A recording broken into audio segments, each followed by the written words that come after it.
It's so hot outside, I saw 2 crackheads putting copper piping back on an AC unit. It's hotter than a crack pipe on payday. It's so hot outside, I saw 2 fire hydrants fighting over the same dog. It's so hot out here, and I really need to pee. Ooh, pee on me. No, pee on me, damn it. It's hotter than Stacy's mom. It really is. It is hot out here, guys. We have a current temperature of 91 degrees with a real feel of 101. It's toasty, and because we're in the Midwest, that means humidity comes into it as well. Yep, so this week's video is gonna be all about how to keep cool in the summertime, tips and tricks to keep this pig as cool as possible on the inside. All right, so we are going to break this into 4 segments. Right, so the first segment is gonna be just keeping the heat out of your RV in general. Number 2 is gonna be optimizing the performance of your air conditioners, because that's super important. Number 3 is gonna be reducing the amount of heat that you create inside of your RV. And then the last part is gonna be just some personal comfort and maybe some purchasing tips for your next RV. So the first thing that you want to think about is how you're parked, and this plays in when you are making reservations, especially if you're going to go ahead and pick your own site. So you want to really think about how the sun is going to hit your rig, how it's going to hit your windows, how it's going to hit your refrigerator, and try to park in such a way that you minimize the amount of sun that your rig takes kind of on a direct blast. So in the summer, the sun during the hottest part of the day is going to be coming out of the southern part of the sky. So if you remember that and you think about that when parking, you'll try to keep the side of your rig that has the most windows and or your refrigerator on the northern side of the campsite, which will put that side of your rig on the shadiest side of your campsite during the hottest part of the day. Next, take full advantage of your awning and possibly even one of these shade screens if you've got it. Obviously, the awning and shade are gonna provide a bunch of shade for this side of the RV. And one thing that we've noticed with this shade right here is even though the sun is not actually coming directly in from this side, it still prevents a whole bunch of light and heat from coming in this side and heating up the rig. But don't forget, when you got this stuff out, you gotta pay attention to the wind, because the wind will rip one of these awnings off in a heartbeat if you're not paying attention. So the next step is to reduce the amount of heat that's coming in through your windows. Now, if you're anything like me, you like a nice, bright camper. But unfortunately, when the sun is beating down and it's as hot as it is, you wanna keep your window shades pulled down. If you have the blackout shades, those are the absolute best because they do provide a lot of heat protection. If you don't have the blackout shades, then your next bet is to use something like Reflectix or a reflective window film. Another area that lets in a lot of heat is your front door window. So if you have one of these, I would recommend either using that Lippert thin shade, which a lot of rigs are now coming with, or buying one of these really inexpensive insulated covers, which we pretty much just leave this down all the time. 1 for privacy, but 2 because it blocks out so much heat. Now, a lot of heat comes in through your roof vents and your skylights. So one of the best things you can do is to get one of those like Max Air vent covers, which will keep the sun from actually coming into the rig. Another option is to use a vent pillow in your vent fan. And we use one of these things pretty much year round, and there's a noticeable difference. The Reflectix side is really warm, and this side is pretty much room temp. So this is keeping out a lot of heat. And finally, if you happen to have a skylight in your shower, which we do not, you're gonna wanna cover that area as well.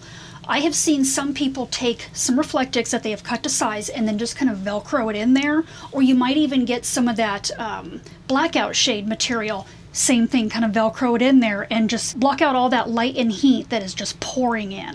Next, let's take a look at our seals around all of our slides. So basically what we want to look for here is just to make sure we don't have any gaping holes. You know, sometimes when these slides come in and out, these things can kind of get stuck back in here, and that can let a significant amount of hot air, or in the wintertime, cold air into your RV. So just make sure that all your seals out here are in good shape and they're all in the correct position. Now the next one can be a little bit more difficult, but it can make a huge improvement, and that's making sure that you have enough insulation up in the underbelly. Now a lot of these RVs don't come with any insulation down there. Some of them come with the bare minimum insulation, and then the other thing is that insulation very often becomes wet just from driving down the road when it's raining. That water gets up in there and it just ruins and makes that insulation totally ineffective. So again, not something that's easy to do, but maybe just dropping a portion of your underbelly, looking up in there, seeing what that insulation looks like, that can be a huge help. Another tip here is to look for any gaping holes around these slides from the inside of your RV as well. And here's a perfect example of what I'm talking about. So Candace likes to use some of my socks to plug these holes down here. So this is the bedroom slide in here, and we can see right down in here, there's a whole lot of daylight coming through here, which is letting in a lot of hot air in the summertime and a lot of cold air in the wintertime. And here's a big one. These baggage doors, look at the opening that this creates inside of the RV. And then guess where this goes? Right behind the wall here in this pass-through is the return vent, right, for our furnace. That's just an open path into the RV. Same way with right behind our fireplace. Right behind our fireplace is this giant void back here. So the more hot air we're letting into our pass-through or in through any of these other baggage doors into the underside of our RV, all of that heat is gonna filter right up into the inside of our RV. And of course, it should go without saying that your front door, keep it shut as much as possible. If you got kids, boot them outside or keep them inside, one or the other.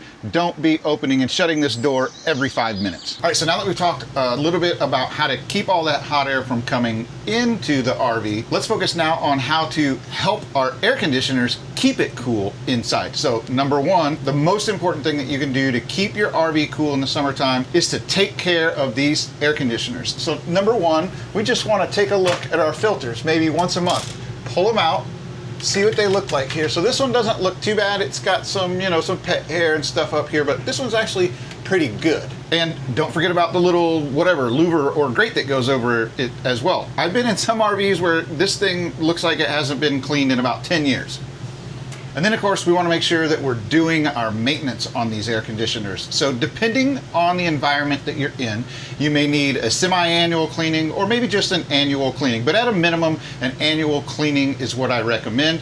And I would recommend doing that early in the spring so that these things are running at max capacity and max efficiency when the summer heat really rolls in and you're not trying to play catch up. So that means you either got to get on the roof or you got to hire somebody to get on your roof, clean out those condenser coils up there, clean out the evaporator coils, get all of that gunk out of there so that these air conditioners can transfer the heat from the inside of your rig to the outside where it belongs. Next, let's talk about airflow through these air conditioning systems, because airflow is super important to keeping your RV cool. So some RVs, like ours, we have a ducted system, but our air conditioners still have a dump that we can open up. And I recommend opening these dumps when you're trying to initially cool down a very hot room. This is just gonna allow a huge blast of cool air to help get the temperature down in that room. And then when you're down to a comfortable temperature, I always recommend shutting these dumps on these ducted systems. That way we get that airflow cooling down the rest of the RV. And then a final note on this airflow is you don't really want to be blocking off vents in your RV. Like, you don't want to be blocking the vents in the bedroom so that you can force that air out here.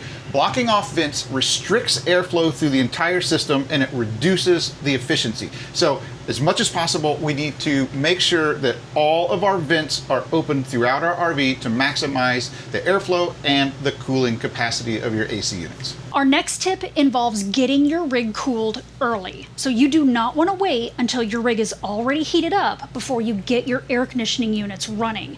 Now, typically on a decent summer day when it's not so stinking hot outside, we keep this thing at like 76 degrees and we really don't even mess with it. But in this extreme heat that we're having, we turn this thing down to 72 as soon as we wake up in the morning and just leave it there all day long. That way it can start cooling the rig before the heat sets in, because remember, it's much easier to keep it cool than to remove that heat, because once these things heat up, it takes an awful lot to get them cooled back down.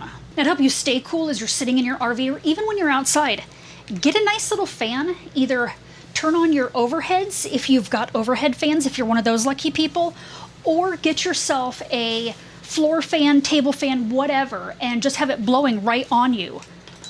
It makes a world of difference, trust me.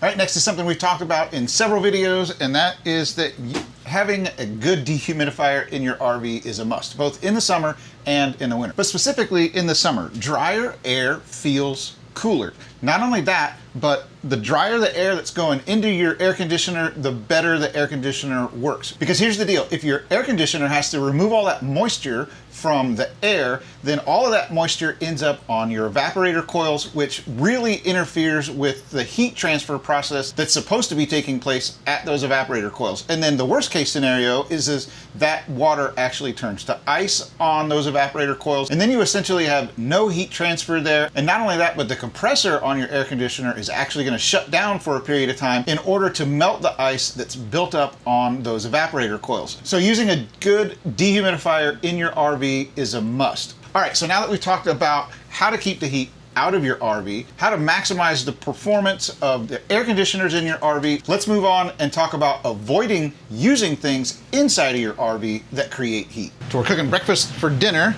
Yep. but we are cooking inside of the RV. It's 90 degrees outside. We're using our toaster oven. We're gonna cook some biscuits in there. She's gonna make some eggs. We are gonna make the bacon outside though. Yes, and it is hotter than Hades outside. Yeah, you could be outside for about 30 seconds before And you're so, sweating. Yeah, I was thinking like, let's take this thing outside, we'll get the biscuits going, and then when they're done, we'll put the bacon in, we'll do the egg, like just get it all outside. So we're gonna see what this does to the inside temps.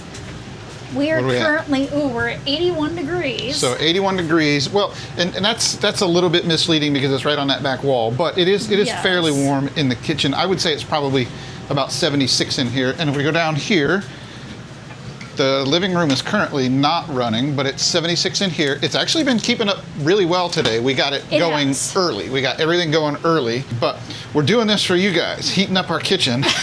Yes, For just this you. video to see, we want to see basically what this thing does to the temperature in here, as well as when she puts the eggs on the stove. We'll see how much it heats up in here. Are we doing this on the stove, or are you doing this after the bacon? Oh, well, let's do it in here.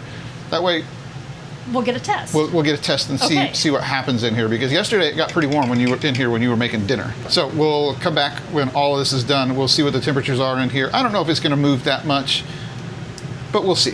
Because this thing puts out quite a bit of heat Yes, in it here. does. One thing that we do is when we run this, because it's right under our microwave, we turn the fan on. I don't know if you can hear that, the vent fan running. So the heat that gets out of the back just gets sucked up and blown outside. And it does help. So, good. all right, we'll circle back when everything's done. We'll see Yes. what the temperature does in here. Yes.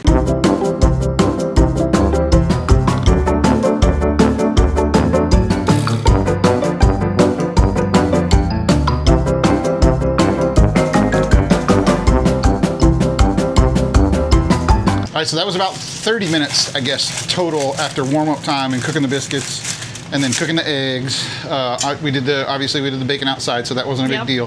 What's that read over there? We are now at 82 degrees. So 82 degrees. 1 degree.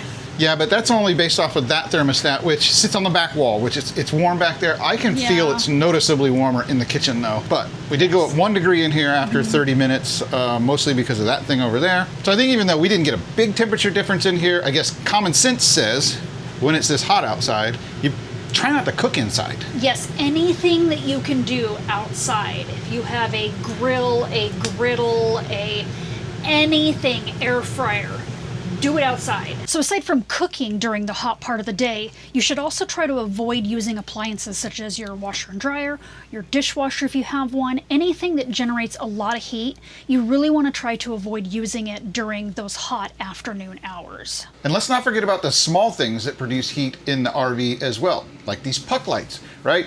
These things actually put off a significant amount of heat. That's pretty warm. And there's just a butt ton of them in this RV. So all those lights together, they're just creating a bunch of heat inside of here that we don't need. So I know you got your window shades drawn, but just be mindful of how many of these lights you got turned on. All right, so we're going to wrap up with some personal tips and get this video closed out so we can turn the air conditioning back on because it's starting to get a little warm in here. So the next tip is to stay hydrated. You want to be drinking lots of water because water helps to keep the body hydrated and cool. And finally, don't be like us and don't buy yourself a dark colored RV. While she looks really pretty from a distance, she is really hard to keep cool. White RVs, while they may not be as visually wow, actually stay cooler than these black or dark RVs. All right, so that's gonna wrap it up. We hope that you've gotten some useful tips this week. If we missed anything, go ahead and pop it down into the comments down below and share it with everybody else. And as always, happy camping and stay safe out there.